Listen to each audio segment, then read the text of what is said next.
अस्सलाम वालेकुम। मैं हूं फैसल तारड़। साबका खातून अव्वल बुशरा बीबी की जानब से अब तक की खतरनाक स्टेटमेंट दी गई है, जो कि टॉप लेवल के 3 फौजी जर्नैलों के हवाले से है।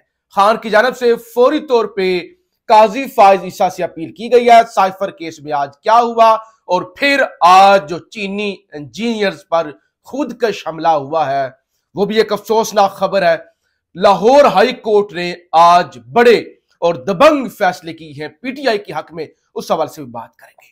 बुशरा बीबी आज ये जो 190 मिलियन पाउंड वाला अलकादर ट्रस्ट वाला केस है, उसकी समाअत हुई अडियाला जेल रावलपिंडी के अंदर। बुशरा बीबी ने सहाफियों से गुफ्तगू की।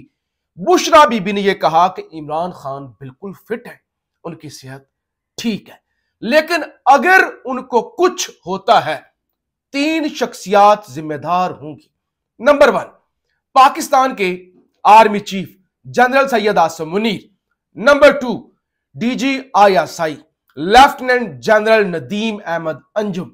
और फिर जो DGC है मेजर जनरल फैसल नसीर। ये 3 जिम्मेदार होंगे अगर इमरान खान को कुछ हो जाता है।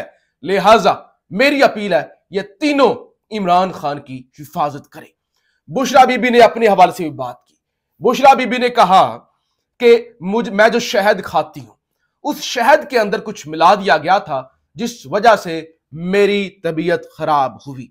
और मजे की बात और सबसे अहम बात जो ये है कि आमतौर पे इमरान खान अगर कोई सख्त बयान दे देते हैं, तो फिर उसके बाद बैरिस्टर गोहर वगैरह अडियाला जेल से बाहर जब आती हैं, सहाफियों से गुफ्तगू करते हैं, तो इसको इंडोर्स नहीं करते। जैसे ये जो एहतजाज हुआ था आपके IMF के दफ्तर के बाहर अमेरिका के अंदर, खान ने कहा था ठीक हुआ है, बैरिस्टर गौर ने कहा था हम इसको ओन नहीं करते, लेकिन बुशरा बीबी की स्टेट को इंडोर्स किया गया है बैरिस्टर गोहर की जानब से। और उन्होंने कहा है कि बुशरा बीबी ने जो बयान दिया है उसको पॉलिसी बयान समझा जाए। सिर्फ बयान भी नहीं, सिर्फ उसको इंडोर्स भी नहीं किया, बल्कि उसको पार्टी का पॉलिसी बयान समझा जाए कि अगर इमरान खान को कुछ होता है तो ये 3 जनरल जो पाकिस्तान के टॉप लेवल के जर्नैल हैं, वो जिम्मेदार होंगे। क्या कहा है इमरान खान ने जेल के अंदर, क्या काजी साहब से अपील की है, क्या इंकशाफात किए हैं, उस हवाले से बाद में बात करते हैं। सबसे पहले मैं आपको बताऊं, बशाम यहां पे खुदकश धमाका होता है, यानी चीनी इंजीनियर्स की गाड़ी जा रही होती है। 5 चीनी इंजीनियर्स होते हैं, 6ठा ड्राइवर होता है। दूसरी तरफ से एक गाड़ी आती है, बारूद से भरी होती है, उसके अंदर सुसाइड बॉम्बर होता है, वो जनाब टकरा जाती है उस गाड़ी से बशाम मेन सड़क पर, और 6 चीनी इंजीनियर यानी ड्राइवर समेत मौके पर ही जान बहक हो जाते हैं। ये इंतहाई अफसोसनाक वाकया। इससे पहले तुर्बत के अंदर हमने देखा, गवादर के अंदर देखा, डेरा इस्माइल खान के अंदर, बलोचिस्तान के अंदर, KPK के अंदर, फिर चमन बॉर्डर पर, फिर पाकिस्तान और अफगानिस्तान की जो बाउंड्री है वहां पर हमने झड़पें देखी, फिर अफगानिस्तान से पाकिस्तान पर अटैक किए गए, फिर पाकिस्तान ने खुद अफगानिस्तान में घुसकर सर्जिकल स्ट्राइक की। तो पाकिस्तान में गुज़श्ता हफ्तों में ये जो दहशतगर्दी के वाकयात हैं, इनमें एक गैर मामूली इजाफा देखा गया है। अब वफाकी वज़ीर दाखिला मोहसिन नकवी फौरी तौर पर चीनी सफारतखाने पहुंचे हैं, जहां उन्होंने चीनी सफीर को धमाके के हवाले से तमाम तफसीलात और हलाकतों के हवाले से आगाह किया है। यानी एक तरफ अमेरिकी सफीर पाकिस्तान में एक्टिवेट होते हैं, IMF से लोन मिलता है, उधर डोनाल्ड लू बात करती हैं कि ईरान के साथ खबरदार गैस पाइपलाइन शुरू नहीं करनी, और साथ ही चीन के कर्जों पर भी ज्यादा इक्तफा नहीं करना, ज्यादा चीन के थल्ले नहीं लगना, और पाकिस्तान में चीनी इंजीनियर्स पर हमला हो जाता है और वो सारे के सारे मारे जाते हैं। तो इन सारी चीजों को अगर आप कनेक्ट करें तो आप समझ सकते हैं कि पाकिस्तान के हालात किस तरफ जा रहे हैं। आज एक तो साइफर केस की समाअत नहीं हो सकी। साइफर केस की जो ही समाअत शुरू हुई, बैरिस्टर सलमान सफदर ने कहा मैं आपके 45 मिनट लूंगा, और उसी वक्त आगे से बोले chief justice Islamabad high court Aamir Farooq साहब, और उनकी जानब से यह कहा गया कि हम माजरत खा हैं, हम दोनों में से एक जज को सुप्रीम कोर्ट में बुला लिया गया है हंगामी तौर पे, हम आपको एडजस्ट कर देंगे, कल आपकी हम कसर निकाल देंगे, आपको ज्यादा टाइम देंगे, अभी हमने जाना है। तो यूं आज साइफर केस की कार्रवाई बगैर किसी किसी जिरा के मुलतवी कर दी गई है। जरा अच्छी खबरें भी सुन लें और उसके बाद मैं इमरान खान की तरफ आता हूं। अच्छा, Lahore high court appellate tribunal Chaudhry Parvez Elahi के PP 32 से कागजात नामजदगी मुस्तरद करने के खिलाफ अपील मंजूर। ट्रिब्यूनल ने परवेज इलाही को इलेक्शन लड़ने की इजाजत दे दी। ट्रिब्यूनल ने रिटर्निंग अफसर का फैसला कलअदम करार दे दिया। आज इससे पहले जो खबर आई थी कि चौधरी मोनस इलाही उनके भी PP 158 से कागजात नामजदगी मंजूर हो गए थे, तो अब परवेज इलाही के PP 32, ये गुजरात का हलका है जहां से चौधरी सालिक हुसैन को जितवाया गया था, उन्होंने ये सीट खाली की थी क्योंकि उन्होंने कौमी असेंबली वाली सीट रखी, तो अब वहां से चौधरी परवेज इलाही के कागजात मंजूर हो गए। फिर एक और खबर, परवेज इलाही की करीबी रिश्तेदार खवातीन के कागजात नामजदगी मुस्तरद होने के खिलाफ अपील मंजूर।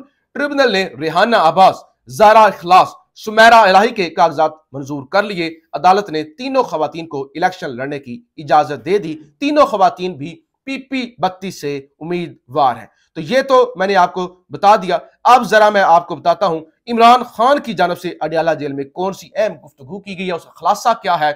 चीफ जस्टिस काजी फायज ईसा से कहना चाहता हूं कि PTI की 25 मई की पिटीशन को सुना जाए। 9 मई वाकयात की तहकीकात के लिए जुडिशल कमीशन बनाया जाए। 9 मई वाकयात पर अब तक कोई इंक्वायरी नहीं हुई। चीफ जस्टिस काजी फायज ईसा CCTV फुटेज को रिकवर करने का हुक्म दें। उन्होंने कहा जिन लोगों ने CCTV फुटेज जाया किया है वही 9 मई के मास्टरमाइंड हैं।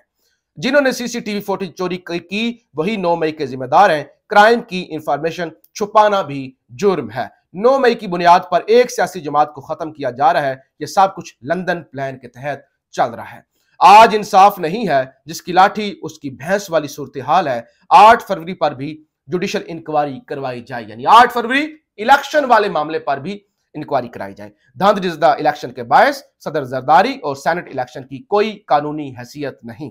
मुझे जेल में रखना है तो रखें, मगर बाकी लोगों को रिहा कर दिया जाए। यानी इमरान खान ने अपने कारकुनान के हवाले से आवाज उठाई कि उनको बेकसूर है वो बेचारे, उनको जेल में न रखा जाए, मेरी वजह से उन्हें सजा ना दी जाए, मुझे जेल में रखना है तो रखें। डोनाल्ड लू के हवाले से भी आज खान ने बात की। डोनाल्ड लू अगर रजीम चेंज को तस्लीम कर लेता तो इसका दबाव पूरी जो बाइडेन हुकूमत पर आता। डोनाल्ड लू तस्लीम कर लेता तो बाइडेन हुकूमत हिल जाती। डोनाल्ड लू के बयान पर दोबारा इंक्वायरी करवाई जाए। असल साइफर दफ्तर खारजा में मौजूद है। हमें साइफर की पैराफ्रेज कॉपी दी गई थी।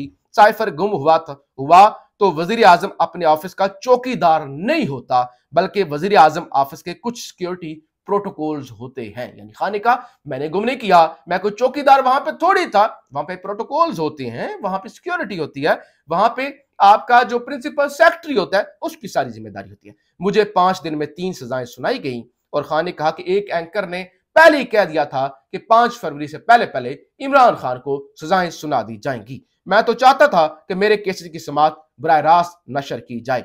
उमर अयूब को कायदे हिज़्ब इख्तिलाफ और शेर अफजल मरवत को पब्लिक अकाउंट्स कमेटी का चेयरमैन नामजद किया है।